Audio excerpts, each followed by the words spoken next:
Okurugirira mugambirizi wa poorisi omukyanga kya Mwitanzije SP Julius Hakiza omuvugi wa motoka UG 6998 Stephen Tibihikira ow'emyaka 38 yayeretera izooba aha poorisi ya Kagadi. Magezi tumuhise bamutomeire omu kyaro kya Iguruka omu town Muhoro omu district eya Kagadi.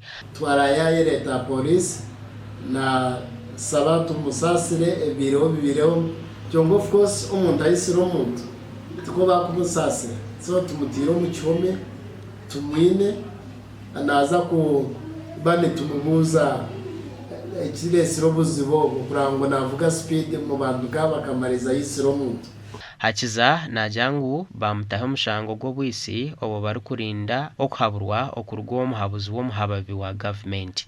Ogu yajangu n'obuchairman wa district ya Katano ahabwa Kagadi Yosia Ndubwami abirari omu motoka egi tubamutaho mushango ahabo kuba tuwabire navuga.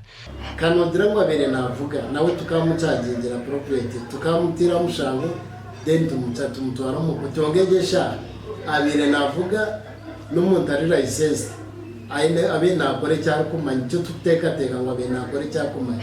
Najangu bakwasire n'abesharingi 12 abari kujana n'ugu kuhemba omurro omu bantu baryo mu cyome then tubatwara mu court nabo tubajunane mushango. Oruguto rwa Muhoro okuzandeiga duriho oburingo bwa kilometers 34 bitu abaturani bajangurira mu mbera mbi.